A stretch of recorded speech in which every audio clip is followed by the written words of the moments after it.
नबी दुआ कर दे तो उम्र 700 साल हो जाए। बोलो ना यार सुभान अल्लाह।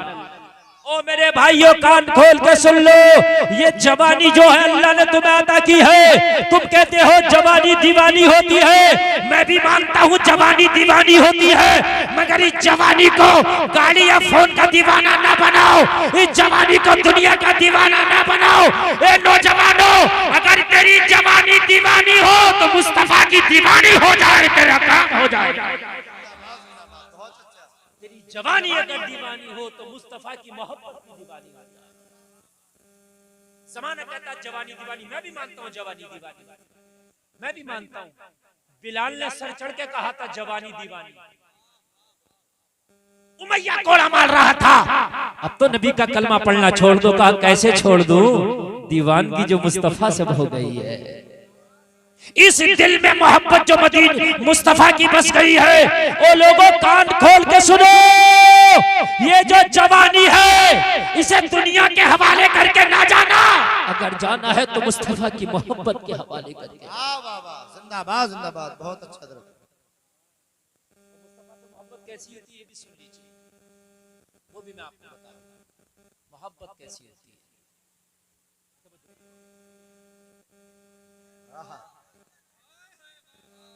माशाअल्लाह, ये अकेले काफी है तुम्हारे पूरे गांव में नारा लगाने के लिए। अल्लाह इन्हें सलामत रखे। मैं इन्हें पहचानता हूँ, कई जलसों में इनसे मैं मुलाकात भी कर चुका हूँ।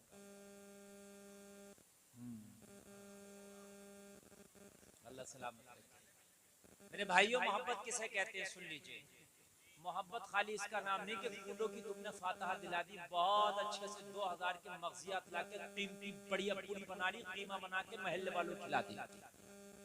ओ भाई मैं तो बहुत पक्का सुननी हूँ। नहीं, अच्छी बात है, मुस्तहब काम है, ठीक है भाई कर ले, लेकिन मेरे भाई मोहब्बत इसको कहते हैं। अल्लाह फरमा रहा है, सुन लीजिए, इंसान के घाटे का अल्लाह ने जिक्र किया कुरान में, घाटे में। फिर अल्लाह ने फरमाया 4 काम करने वाले लोग ऐसे हैं जो घाटे से बाहर हैं, और यही लोग वो हैं जो नबी से सच्ची मोहब्बत करते हैं। भाई सच्ची मोहब्बत खाली नारों से नहीं होगी, ये खोखले है।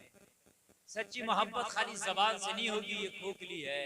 मेरे भाई मैदान अमल में आके बताना पड़ेगी कि ये मोहब्बत है। अल्लाह ने फरमाया घाटे से बाहर होना चाहते हो, वो लोग कान खोल के सुनो, जो लोग घाटे से बाहर हैं अल्लाह ने उनका जिक्र कर दिया।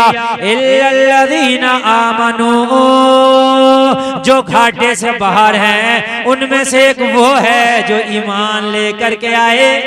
बेशक सुभान अल्लाह। एक कैटेगरी वो है लोगों की जो ईमान लेकर के आए, ईमान वाले घाटों से बाहर, ईमान वाले। अल्लाह ने फरमा दिया घाटे में है, लेकिन जो ईमान लाए वो इससे। अब ईमान वाले तो आप सब है अल्हम्दुलिल्लाह, जितने बैठे हैं, जितनी बच्चियां बहनें बैठी हैं, जितने बच्चे नौजवान बैठे हैं, सब ईमान वाले अल्हम्दुलिल्लाह। ईमान वाले ना होते तो जलसे में क्यों आते भाई? हमारा जन्ने गालिब तो यही आप ईमान वाले, बाकी तो अल्लाह जानता दिलों के हाल को। लेकिन खाली ईमान से भी काम नहीं चलेगा। अल्लाह ने फरमाया इल्लल्लज़ीना आमनू, वो घाटे से बाहर है जो ईमान लाए, वो आमिलु सालिहात, और जिन्होंने नेक अमल किए। नेक अमल की जरूरी है मेरे भाइयों, खाली ईमान ले आए और ईमान लाने के बाद में नेक अमल की तरफ देखा ही नहीं। अल्लाह ने फरिश्ते को हुक्म दिया हजरत जिब्रील को कि जाओ फला बस्ती को लौट दो, पलट दो, उसका तख्ता पलट करो। और उसकी मौला उस बस्ती का, उसमें तो एक तरफ बड़ा नेक बंदा रहता है, बहुत नेक बंदा है। रब ने फरमाया सबसे पहले उसी का तख्ता उलट करना जिसको तू नेक बता रहा है। अल्लाह, अर्श की मौला किस लिए? कहा वो खुद सजदे जरूर करता है, मगर बस्ती में जब लोग गुनाह करते हैं तो किसी को रोकने की कोशिश नहीं करता। तामुरूना बिल मारूफ व तनहौना अनिल मुनकर भी बनना होगा। तुम जो कहते हो हमें क्या जरूरत पड़ी है मौलाना, हम क्यों बुराई लें, हमें क्या जरूरत है, मेरा तो इलेक्शन खराब हो जाएगा, मेरे तो वोट कट जाएंगे। वो जलसे में आने वाले कान खोल के सुन, इलेक्शन की बुनियाद पे तू नहीं बैठ सकता, तेरे वोट कट जाएंगे, इस बुनियाद पर नहीं बैठ सकता।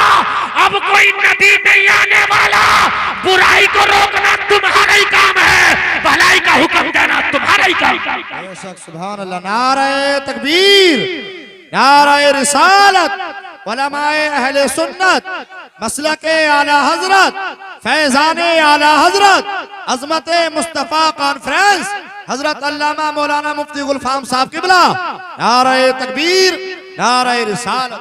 सोचते हो हमें क्या जरूरत पड़ी है, हमें क्या जरूरत पड़ी है? मियाँ वो कर रहा तो करने दो। और मेरे भाई तुझे जरूरत पड़ी है, इमाम हुसैन को क्या जरूरत पड़ी थी कूफा जाने की? अच्छे खासे मदीना शरीफ में तो रह रहे थे ना। सबसे अच्छा शहर दुनिया का मदीना, जहां नाना का रोजा वहां रह रहे थे, क्या जरूरत थी? मगर यजीद की दबंगई को रोकना जरूरी था, उसकी गुंडागर्दी को रोकना जरूरी था, यजीदियत को मिटाना जरूरी था। इमाम हुसैन ने मदीना से सफर करके करबला पहुंचे।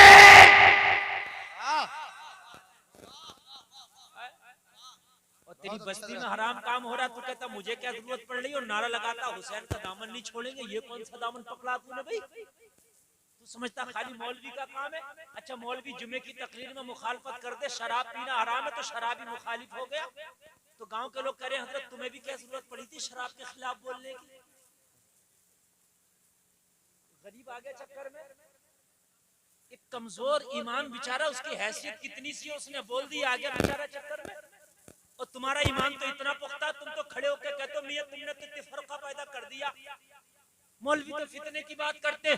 एक मेरे भाई कान खोल कर सुन, वो भलाई का हुक्म देना ये तुम्हारा ही काम है।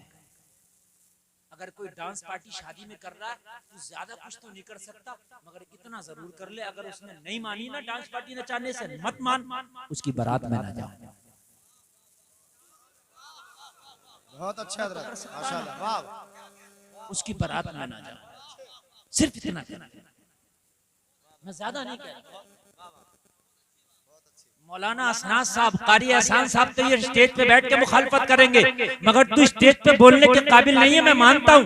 तकरीर नहीं करता, मैं मानता हूँ। तू सोचता होगा यार मैं भी मुफ्ती इस्माइल होता तो ऐलान कर देता, फतवा लगा देता कि ये इसके यहाँ खाना पीना हराम। चल बात ये था, जो नहीं है वो तो नहीं है, मगर जो है उतना तो कर ले, जो है वो तो कर ले, बारात में ना जाओ उसकी। अगर खुदा की कसम ऐसे हम करने लग जाए ना, तो मैं गारंटी देता हूं कि मौलवियों के मना करने की जरूरत नहीं है, खुद ही रुक जाएंगे। एक बात बताऊं मैं आपको, आपको यकीन ना आए, एक गांव रुद्रपुर मैक से हटा के बोल रहा हूं, ये लाल किले के पास काना बादली के पास।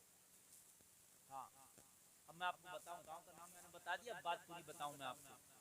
उस गांव में वहाबी हैं सब नहीं, तकरीबन है 80%। मेरा आना जाना उस गांव में बहुत करीब है। मैंने कहा भाई बात ये है, जो 20% सुन्नी है, तुम कैसे सुन्नी हो? तुम्हारा एक इमाम भी सुन्नी नहीं, तुम कहते हो हम सुन्नी है, कम से कम किसी मस्जिद में इमाम ही सुन्नी ले आओ। वो कहते हैं हम सुन्नी है, नमाज उन्हीं के पीछे पढ़ रहे हैं। कुल मिला के बात हुई, उस गांव के हो गए रिश्ते बंद, बहुत से टूट गए। जब टूटे और छूटे और फूटे, परेशान हुए, तो अब उस मस्जिद में उनकी, जिसमें देवबंदी इमाम है, यार एक दिन मेरे पास फोन आया, बोले हजरत यहाँ तो मुस्तफा जाने रहमत अल्लाह को सलाम हो रहा। तो मैंने कहा हाजी जी ऐसा नहीं हो सकता। बोले हजरत ऐसा ही हो रहा है। मैंने कहा या अल्लाह, कासमी मौलवी उसमें इमामत कर रहा, और सलाम भी मिलके या नबी सलाम अलैका होता। बोले नहीं, मुस्तफा जाने रहमत अल्लाह को सलाम। मैंने कहा अच्छा सुबह को सुनाना, फजर में आ रहा हाजी जी का, हैंड फ्री करके बोले लो सुन। बाखुदा उस मस्जिद में हो रहा मुस्तफा जाने रहमत अल्लाह को सलाम। मैंने कहा हाजी जी यहाँ तो गोली चलने तैयार थी, ये तो मुसल्ले पे किसी सुन्नी को नहीं खड़ा होने देते थे, आला हज़रत का सलाम कहाँ से आ गया? बोले जब सुन्नियों ने इनके रिश्ते छोड़े ना, तो इन्होंने खुद सलाम याद आ गया इधर।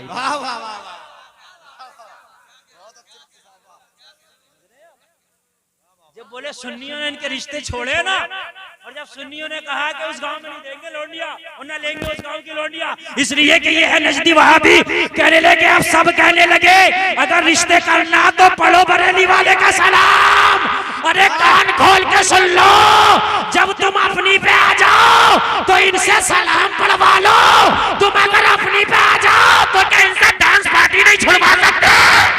वाह वाह वाह, नारे तकबीर, नारे रिसालत, उलमाए अहले सुन्नत, मसलके आला हजरत, फैजाने आला हजरत, हजरत अल्लामा मौलाना मुफ्ती गुलफाम साहब की बिला, नारे तकबीर, नारे रिसालत। बहुत अच्छे भाई जो कर सकते हो वो तो करो ना यार, है?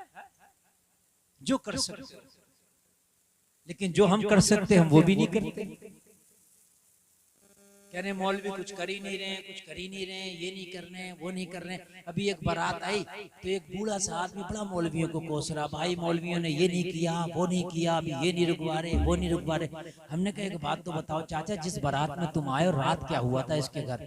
बोले बड़ी डांस पार्टी नाची, मगर मैं नहीं गया देखने। मैंने कहा देखने तो नहीं गए, बारात में क्यों आ गए?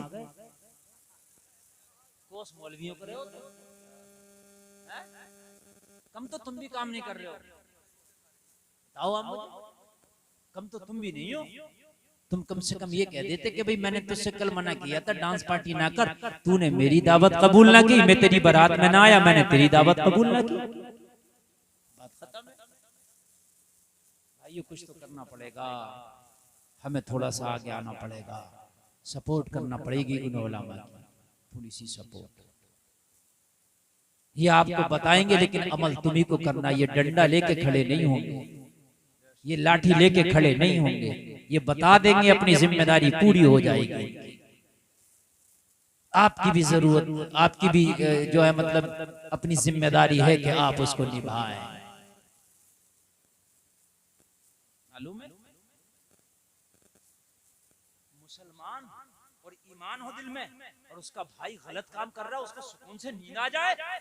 ईमान यार तुझे कैसे मतलब ये है कि सोने दे रहा, तुझे कैसे चैन की नींद लेने दे रहा? ईमान का ये तकादा है कि अगर गलत काम हो रहा है तुझे चैन से तेरा ईमान बैठने नहीं देगा। या तो रोकने की कोशिश करेगा तू, बाजुओं से रोक देगा, अगर बाजुओं से रोकने की ताकत नहीं होगी ज़बान से मुखालफत करेगा, और इतनी भी ताकत नहीं होगी दिल में बुरा जाएगा, और तू तीनों काम नहीं कर रहा तो फिर ईमान का जायजा ले यार। एक अल्लाह वाला है, नबी का गुलाम, इसे कहते हैं मुसलमान, नाम है बायजीद बुस्तामी, कहते सुभान अल्लाह, और जोर से बोलो सुभान अल्लाह।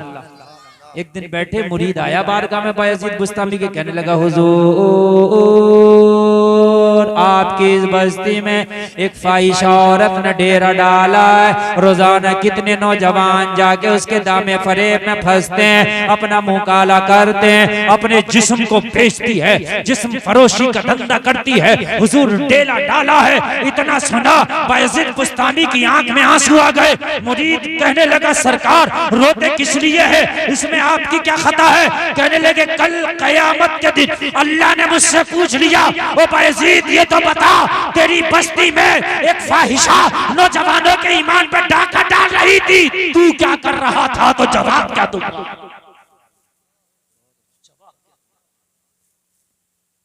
मुझसे भी पूछ लिया मेरे रब ने, तू क्या कर रहा था? तो मैं जवाब क्या? लोगों को तलब जाना चाहिए अगर तुम्हारी बस्ती में हराम काम हो रहा है। मीटिंग करते हो तुम, इलेक्शन कैसे जीतेंगे? एक मीटिंग ये क्यों नहीं करते हो उलमा को लेकर कि इस बुराई को कैसे रोकेंगे? करो ना एक मीटिंग, हर चीज का इलेक्शन करते हो। तुम्हें शरीयत याद आती है मरने के बाद, मरने से पहले तो शरीयत को याद ही नहीं करते जी। जैसे ही मरा तो इतनी शरीयत याद आएगी, अब तो मौलवी के बगैर कफन नहीं काट रहा। हजरत बताओ कैसे कटेगा? अब हजरत ही बताएगा तो कटेगा। हकीकत बता रहा हूँ, जबकि अगर उल्टा सीधा भी कुछ कट जाए तो कोई मसला नहीं है। हाँ, अगर थोड़ा बहुत फालतू भी कट गया तो क्या हो गया? ऐसा थोड़ी है ईमान में कमी आ गई, ज्यादा होगा खिलाफ सुन्नत हो जाएगा, लेकिन यहाँ तो फर्ज के फट डकारे पड़ा, कोई मसला नहीं जिंदगी में। वाह वाह बहुत अच्छे।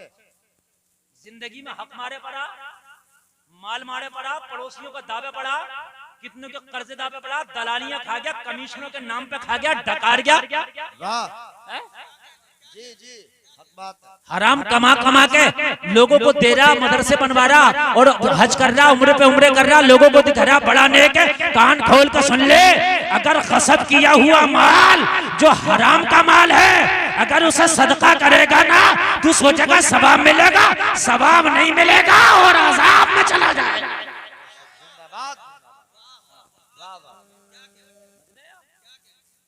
झूठ बोल रहा, कमीशन खा रहा, दलालियां खा रहा, हराम तरीके से वो कर रहा और हर साल उम्रे पे जा रहा, दिखा रहा है मैं बड़ा नेक हूं। कर कितने उम्रे करेगा? अबू जहल रोजाना नबी को देखता तो क्या देखने से उसे सवाब मिल गया? क्या जुमला है, वाह वाह वाह, क्या जुमला है। मेरे भाइयों कान खोल के सुन लो, अगर आपने माल गसब किया है, हराम का माल है, यकीनी तौर पर हराम का माल, यकीनी तौर पर, और फिर तू उससे हज कर रहा है तो ये मत सोच रही मुझे सवाब मिल गया। हाँ ना, चौथी सूरत में बता रहा हूँ, वाबिल सालिहात बयान कर रहा हूँ अभी मैं नेक अमल। ये तीसरी सूरत है, वतवासौ बिल हक जी। चार काम करने वालों को अल्लाह ने कहा घाटे से बाहर हैं, तो उसमें तीसरा काम, उस चौथे काम में, चार कामों में तीसरा काम हुकूक की अदायगी है। हाँ, हुकूक की अदायगी। मालूम है आपको, किसी अल्लाह वाले से किसी ने पूछा हुजूर ईमान क्या है? का अदब का नाम ईमान है। का अदब क्या है? का हुकूक की अदायगी का नाम अदब है। सारे हुकूक की अदायगी का नाम अदब है और अदब का नाम ईमान है। यहाँ तो हाल ये है, हम तो अपनी बेटियों के हिस्से ही नहीं दे रहे। हिस्सा बेटी का भी है मालूम है कि जहेज बंद कर दो, बेटियों के हिस्से जाना शुरू कर दो जी। तुम भी सुबुकदोश हो जाओगे और जहेज की लानत भी खत्म हो जाएगी। और खासकर देहातों में तो ये रिवाज ही नहीं, शहरों में तो किसी हद तक है भी, देहातों में तो बिल्कुल है ही नहीं, बिल्कुल खारा डकार सोच रहा कि मैंने जहेज दे दिया सब कुछ हो गया। और मेरे भाई कान खोल कर सुन ले, जहाँ बेटी का हिस्सा है वहाँ बेटे का हिस्सा है, वहाँ बेटी का भी हिस्सा है। इन उलमा से पूछ हजरत मेरे इतने बेटे हैं, इतनी बेटियां हैं, अब बताओ मैं हिस्सा कितना कितना बना लूं, कितना कितना हिस्सा देना है? ये उलमा बांट कर देंगे, तकसीम कर देंगे, जितना ये बता दें उतना उतना उनको हिस्से का उनका मालिक बना दे, ताकि दुनिया से तो बिल्कुल पाक और साफ है। बहनों का खा गए, फुप्पियों का खा गए, बेटियों का खा गए, और उसके बाद में अपने आप को सोचने भाई बड़े नेक हो गए। मेरे भाइयों, हुकूक की अदायगी करो। हमारे एक उस्ताद हैं अल्लामा अकबर अली साहब क़िबला जामिया नईमिया मुरादाबाद में पढ़ाते हैं, अल्लाह सलामत रखे, बड़ी नेक शख्सियत है। एक दिन में बैठा यार ऐसी बात करने लगे, मुझसे कहने लगे मौलाना गुलफाम, एक दिन यार मैं बैठा था और बैठे बैठे सोच रहा था अकबर अली तू तो बड़ा अपने आप को नेक समझता है, मगर तूने तो वो काम किया है कि जो शायद तू अपने आप को नहीं माफ कर पाए। मैंने कहा हुजूर क्या हुआ? कहने लगे यार एक दिन मैं सोचने लगा कि मैं उशुर तो निकालता हूँ, लेकिन मेरे घर में भैंसें भी पलती हैं, जानवर भी पलते हैं, उनका जो चारा बोता हूँ, चरई बिरसीम वगैरह, उनका तो मैंने उशुर निकाला नहीं। चरई बिरसीम का है तो वो भी खेती है तो वो भी खेती। हम गेहूं बोते, गेहूं का उशुर निकाल देते, धान का निकाल देते, लेकिन जो भैंसों का चारा बोते हैं किसने निकाला? कौन निकाल रहा है? कहने लगे मैंने हिसाब लगाया कि मैं कब से भैंसियां पाल रहा हूँ, और मैंने हिसाब लगाया कितने बीघे में बोता हूँ, मैंने एक एवरेज लगाई कि लगभग कितना होता होगा। मैंने पूरा लगा के बोले एक दिन तो लगा, और पूरे का हिसाब लगा के मैंने पूरे का उशुर निकाला।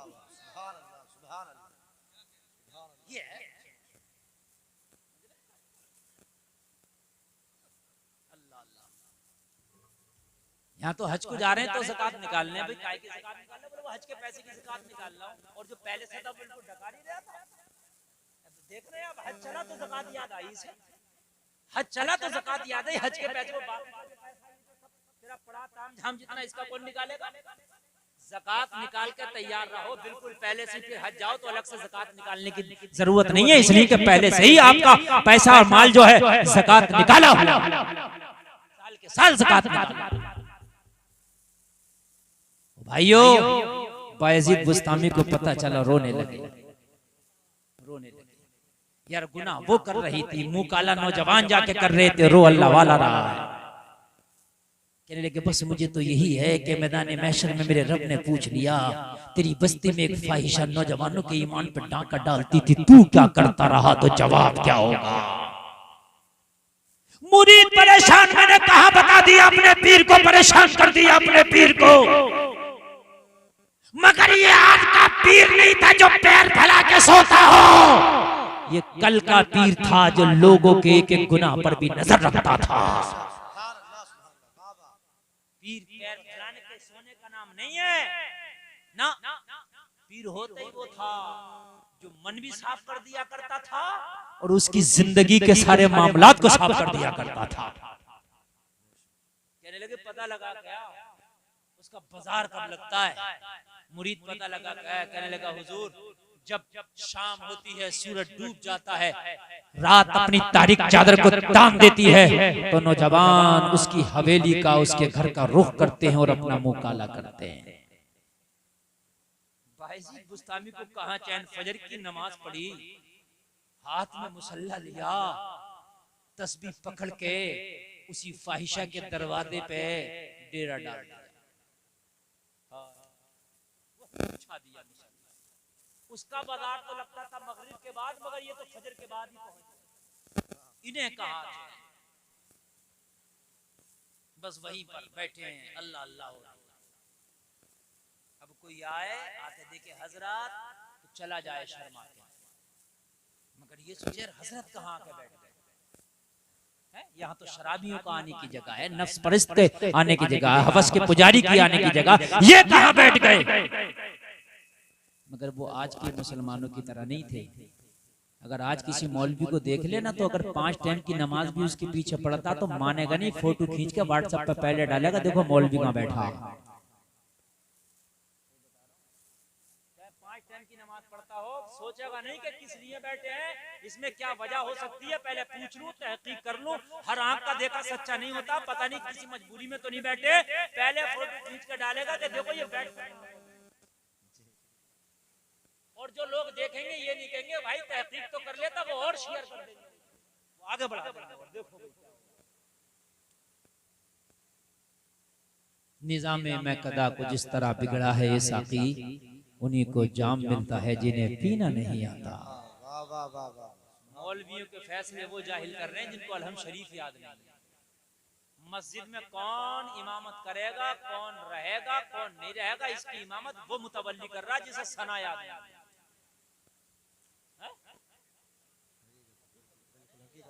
बैठे कर्नाटक में कुरान सुनाने, मैं भी चला गया 1 साल, पता चला टेस्ट हो रहा है, मैंने कोई मुफ्ती बैठा होगा बहुत बड़ा कारी, टेस्ट ले रहा होगा, हमारा भी नंबर आया, हम भी चले गए, देखे तो मस्जिद की कमेटियां बैठी हैं दाढ़ी मुंडे, क्या कर रहे, बोले इनका टेस्ट ले रहे, शर्म नहीं आ रही तुम्हें, एक अलहम्द नहीं पढ़ के सुना सकते, उलमा का टेस्ट ले रहे हो। जी मामला है, यही हाल है। अरे भाइयों, अगर मस्जिद का इमाम रखना है तो अपने किसी इलाके के अच्छे आलिम से राबता करो, हजरत हमें इमाम दो, जो इमाम वो चुन के दे दे, वो इमाम अपनी मस्जिद में रख लो। और नहीं तो और बरेली शरीफ जाओ, अपने मरकज वहां से लेकर आओ, समझ रहे हैं आप? अपनी मर्जियों से इमाम चुन लिया और अपनी मर्जियों से निकाल दिए तुमने। ना चुनने में किसी मौलवी का हाथ था, ना निकालने में किसी मौलवी का हाथ था। अल्लाह खैर फरमाए।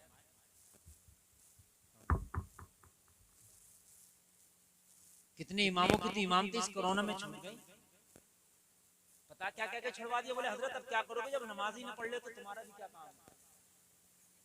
हाँ, कितनों की छूटी है, हकीकत बता रहा हूँ, कितनों की बेचारों की छूटी है। अरे यार अगर तू नमाज नहीं पढ़ रहा है, फिर भी अगर ये मस्जिद में अकेला भी नमाज पढ़ रहा, तब भी इसकी जिम्मेदारी पूरी हो रही है। बायजीद बुस्तामी पहुंच गए, मुसल्ला बिछा दिया, जोहर पढ़ लिया, असर पढ़ लिया, मगरिब का वक्त आते आते कस्टमरों की लाइन लग जाती थी, लेकिन आज जो भी आ रहा था हजरत को देखता पतली गली से निकल जाता। हजरत पहले आपने देखा होगा कुछ बूढ़े लोग यहाँ बैठे हैं, उन्होंने शायद ज्यादा देखा होगा, कुछ तो अपने बचपन में मैंने भी देखा था ये, लेकिन वो कम रह गया था। अगर कोई शख्स बीड़ी भी पी रहा ना तो अपने महल्ले के बड़े किसी शख्स के सामने नहीं पीता, या चचा ताऊ खड़े हैं नहीं पीता, अब्बा के सामने नहीं पीता था, हजरत नहीं, ये बात होती थी नहीं होती थी। मियाँ हद ये है कि रमजान के महीने में गैर मुस्लिम किसी मुसलमान के सामने नहीं खाता पीता था। जब आप हमारे अपने खाने पीने लगे तो फिर गैरों से कैसे करे? थोड़ा इतना अदब होता। अगर किसी लड़की को अपने घर से निकल के पड़ोस वाले घर में जाना ना तो वो अपने झरोके से दरवाजे से देखती रहती थी, मैं इस घर से निकल के पड़ोस के घर में जाऊंगी, कोई रास्ते में हमारे महल्ले का बड़ा शख्स खड़ा तो नहीं है। छिपी रहती थी और जब वो हट जाता था तो शटाक से निकल के फटाक से उसके घर में पहुंचती थी। मेरी बात गलत तो नहीं है? और बता दूं मैं आपको कयामत क्यों नहीं आए, जलजले क्यों नहीं आए? पहले जमाने में ऐसा होता था कि निकाह हो गया, शादी हो गई, मगर विदाईगी नहीं होती थी। लड़की के चाले होते थे, गोने चाले, वो 4-4 साल और 5-5 साल में होते थे। अरे तुम्हारे जमाने में नहीं होते थे, मगर सुन लो, आखिरी तो तुम नहीं बोली है। हाँ, सुन लो 5 साल में गोना हो रहा, निकाह होने के बाद ये उलमा बैठे, निकाह हो गया, बीवी उसकी हो गई। निकाह होने के बाद बीवी उसकी हो गई। वो चाहे तो कहीं अपने साथ ले जाए, वो चाहे तो उससे अकेले में बात करे, खलवत में बात करे, जलवत में बात करे, इसलिए कि उसकी बीवी हो गई शरई तौर पर वो जिस दिन उसने निकाह कर लिया। लेकिन पहले चालों का रिवाज था, शर्मो हया इतनी थी, चाला होने के बाद अगर हाँ निकाह होने के बाद 5 साल में चाला हो रहा तो ये लड़का 5 साल तक लड़की से बात करना तो दूर की बात, उस बस्ती तक की तरफ से नहीं गुजरता था। इधर हमारी शादी हो गई है, लोग क्या कहेंगे?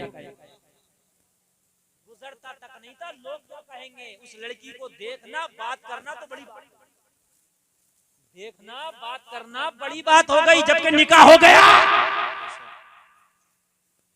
लेकिन उधर गुजरता भी नहीं था।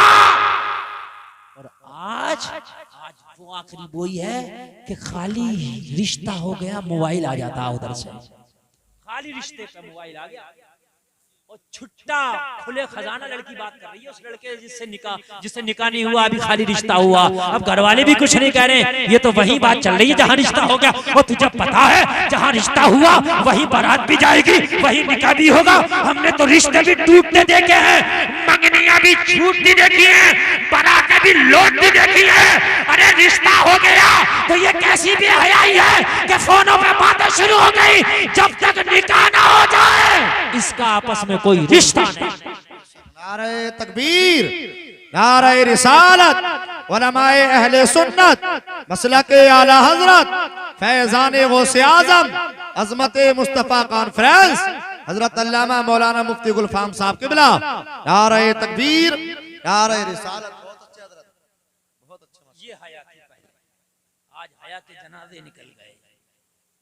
लोगों, हया ईमान का हिस्सा है, हया पैदा कर। ओ मेरे भाई बायजीद बुस्तामी बैठे, मगरिब का वक्त हो गया मगर एक भी कस्टमर नहीं आया। आता था हजरत को देख के लौट के चला जाता था।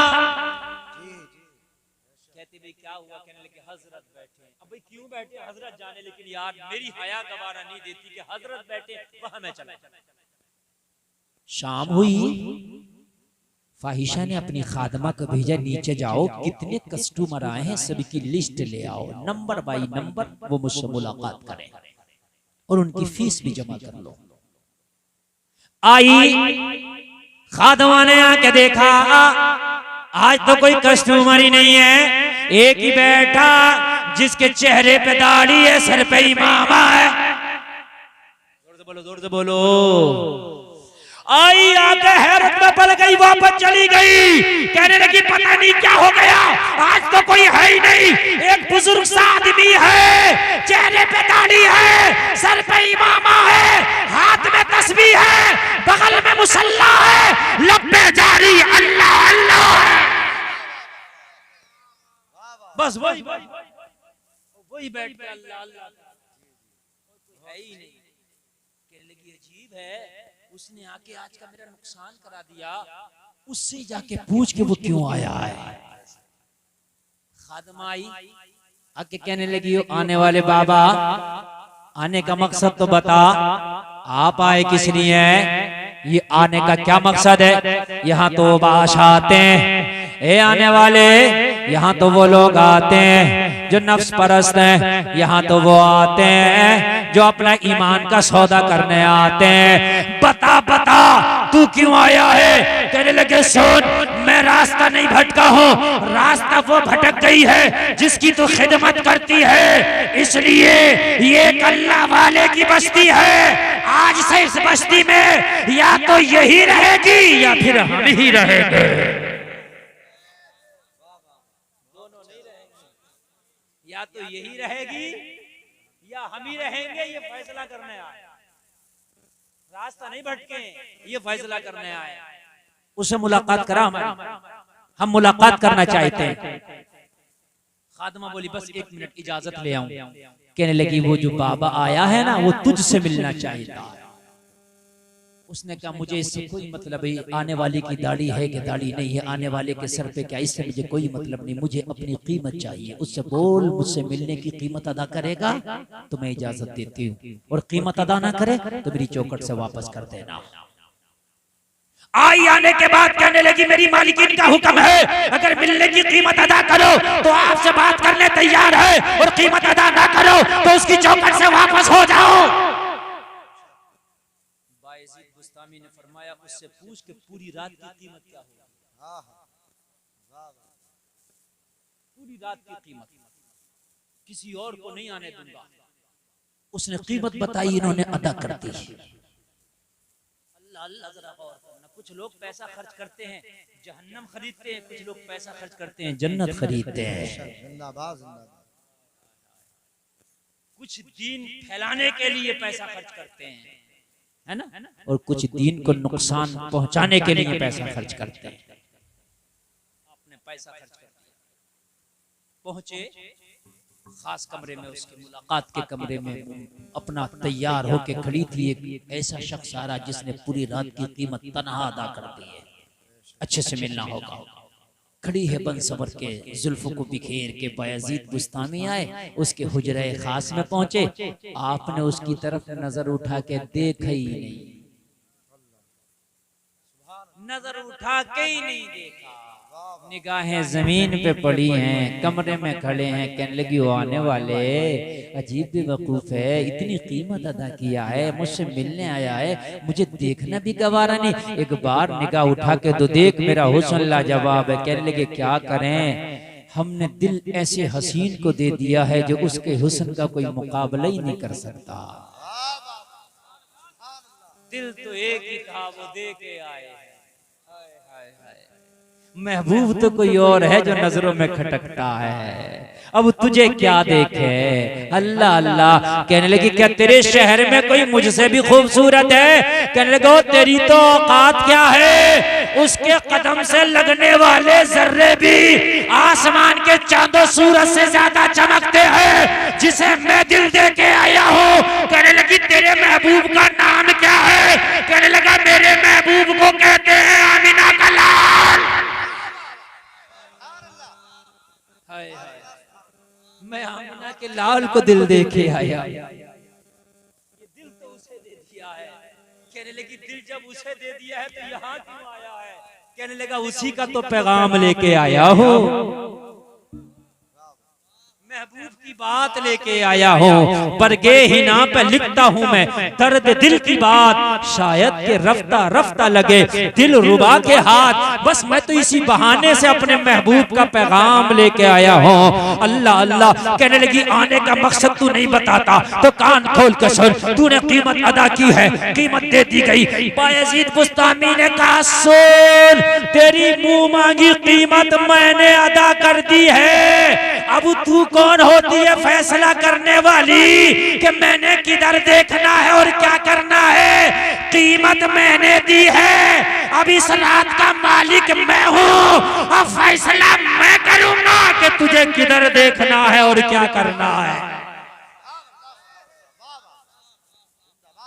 कीमत मैंने दी है तो फैसला तू थोड़ी ना करेगी, फैसला हम करेंगे कि तुझे किधर देखना है और क्या करना है। कहने लगी हाँ बात तो सही है, कांटेक्ट तो यही हुआ है। जब मैंने कीमत मुंह मांगी ली है तो काम तेरी मर्जी का। कहने लगे काम मेरी मर्जी का, तो सुन निगाहें मेरी झुकी रहने दे। आय आय, निगाहें मेरी झुकी रहने दे। अब तू एक काम ना कर ले, क्या करूं? कहने लगे गुस्ल खाने में जाकर वजू कर ले और अच्छे से गुस्ल कर ले। उल्टी ही चाल चलते हैं दीवान गाने इश्क, आंखों को बंद करते हैं दीदार के। दीवाने को दीवाने की नजरों से न देखो, दीवाना भी कुछ देख के दीवाना बना है। दीवाने की नजरों को जहां देख रहा है, दीवाना खुदा जाने कहां देख रहा है। कहने लगे जा गुस्ल कर ले, वुजू कर ले। अल्लाह अल्लाह कहने लगी हाँ हाँ, जब कीमत ली है तो बात तो मानना होगी। चली गई, वुजू करके आई, गुस्ल करके आई। कहने लगी अब क्या करना है? फरमाया जो चादर तेरी नीचे पड़ी है उसे उठा और अपने सर पे अच्छे से ढांक ले। इस तरह से ढांक ले कि तेरे बाल की सियाही भी नजर न आ सके। इन लोगों जरा गौर करो, वो फाहिशा जो लोगों को रोजाना जिस्म बेचा करती थी, लेकिन एक अल्लाह वाला के आया, अल्लाह वाले के कदम की बरकत है। देखो अल्लाह वाले ने इसका जिस्म भी पाक करा दिया है, अब अल्लाह वाले ने इसका सर भी ढका दिया है, अच्छे से पर्दा करा दिया है। खड़ी हो गई, कहने लगी चादर भी सर पर रख लिया गया है, मैंने जुल्फों को भी अपनी ढाक लिया है, अपना चेहरा भी ढाक लिया है। आने वाले बता अब क्या करना है? बायजीद बुस्तामी के हाथ में जो मुसल्ला था जमीन पर बिछा दिया, वो बिछा के बोले इसमें खड़े होके अब तूने 2 रकात नमाज पढ़ना है। जरा जोर से बोलो, जरा जोर से बोलो। अब खड़े होकर कोई नौजवान नारा लगाएगा तुझे 2 रकात नमाज पढ़ना है। कहने लगी जब कांटेक्ट हुआ तो ये भी पढ़ना पड़ेगा। मुसल्ले पे नमाज के लिए खड़ी हो गई। ये तो खड़ी हुई थी इसलिए कि पैसा लिया है, बात मानना जरूरी है, मगर बायजीद बुस्तामी ने इसे मुसल्ले पे खड़ा करके खुद सजदे में गिर गए। सजदे में गिर के बोले मौला यहाँ तक लाना मेरा काम था, अब यहाँ से आगे ले जाना तेरा काम है।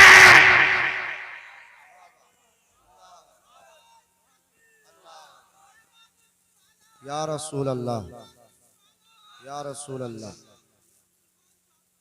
जिंदाबाद जिंदाबाद। बहुत अच्छे माशा। मौला यहाँ तक लाना मेरा काम था, मौला मुसल्ले पर खड़ा करना मेरा काम था, अब इसके दिल में नमाज की अजमतें पैदा करना तेरा काम है, इसे सच्ची तौबा कराना तेरा काम है। मौला मैं एक नाचीज तेरा बंदा हूँ, मौला मेरी जितनी हैसियत थी उसके मुकाबिल मैं कर गया, अब आगे तेरी रहमत का सहारा है। अल्लाह वाला दुआएं कर रहा है, अल्लाह की रहमत ऐसी बरसी, इसका दिल ऐसा अल्लाह ने फेरा। जब खड़ी हुई तो फाहिशा थी और जब सलाम फेरा तो अल्लाह ने इसे ऐसी सच्ची तौबा नसीब कराई कि जब सलाम फेरा तो तौबा करके वलिया हो गई थी। आंखों में आंसू है और झूमती जा रही थी, ऐलान करती जा रही थी। जब उनके गदा भर देते हैं शान ज़माना की झोली, मोहताज का जब ये आलम है, मुख्तार का आलम क्या होगा? नारे तकबीर, नारे रिसालत, उलमाए अहले सुन्नत, मसलके आला हजरत, फैजाने आला हजरत, अजमत मुस्तफा कॉन्फ्रेंस। नारे तकबीर, नारे मोहताज का जब ये आलम है, मोहताज का जब ये आलम है, मुख्तार का आलम क्या होगा? ए आका तेरे गुलाम मेरे घर में कदम रखे तो जिंदगी बदल जाए। या रसूल अल्लाह कभी अगर तेरी दीद हो जाए तो फिर मेरा क्या हाल हो जाए? तभी तो किसी आशिक ने कहा है जबकि तेरी दीद होगी तभी मेरी ईद होगी। मेरे ख्वाब में तुम आना मदनी मदीने वाले। कोई और आशिक बोला रात जो ख्वाब में तेरी दीद हो गई, चांद दिखे या ना दिखे मेरी ईद हो गई। जिंदगी बदल दी अल्लाह वाले, लम्हों में जिंदगी बदल, जिंदगी बदल। बायजीद बुस्तामी बोले ओ बेटी अभी तूने तौबा की है। अगर कोई नौजवान तौबा करे ना, जिस बस्ती में तौबा कर ले नौजवान, एक जुमला कान खोल के सुने सारे लोग, किसी बस्ती में अगर कोई एक नौजवान तौबा कर ले, नौजवान की वजह से, तौबा करने की वजह से उस बस्ती पर, पूरी बस्ती पर अल्लाह की रहमत बरसती है। जवानी की तौबा अल्लाह को बहुत पसंद है। जवानी में अगर कोई तौबा करे तो अल्लाह को उसकी तौबा बहुत पसंद है, इसलिए कि गुनाह करने की सलाहियत बुढ़ापे में कम और जवानी में ज्यादा होती है। बात समझ रहे कि नहीं समझ रहे आप? बायजीद बुस्तामी ने फरमाया, रब की रहमत बरस रही है, तूने तौबा की है। तू जिस्म बेच के कमाती थी ना, एक बार सच्ची दिल से उस रब से आज मांग के तो देख, अगर तुझे माला माल ना कर दे तो कहना। अल्लाह ने तुझे दीन तो दे दिया, अब दुनिया भी अगर चाहती है तो मांग, सच्चे तरीके से रब देगा। कहने लगी, हुजूर क्या करें, अब तो दुनिया दिल से निकल ही गई, इस दिल में तो मदीने वाले के जलवे बस गए हैं। अब कुछ है ही नहीं इस दिल में, मदीने वाले के जलवे। कह रहे कि मांग ले, रब की रहमत बरस रही है। जो नौजवानों सच्ची तौबा करो, सच्ची तौबा करो, फिर दुआ भी करना इंशाअल्लाह। सच्ची तौबा के बाद दुआ बहुत जल्दी कबूल होती है, क्योंकि रब की रहमत बरसती है। रब ने फरमाया, मांग ले, जो मांगना चाहे मांग ले, अगर मांगेगी तो मिल जाएगा। फिर सजदे में जाके गिड़गिड़ा के मांगने लगी। मांगा तो बड़े प्यार से मांगा, उसके मांगने को बेदम शाबाशी अपने अंदाज में बयान करते हैं। वो झूमती जा रही है, मांगती जा रही है, इतना तू करम करना ए चश्मे करीमाना, जब जान लबों पर हो तुम सामने आ जाना। दुनिया में मुझे तुमने जब अपना बनाया है, महशर में भी कह देना ये है मेरा दीवाना।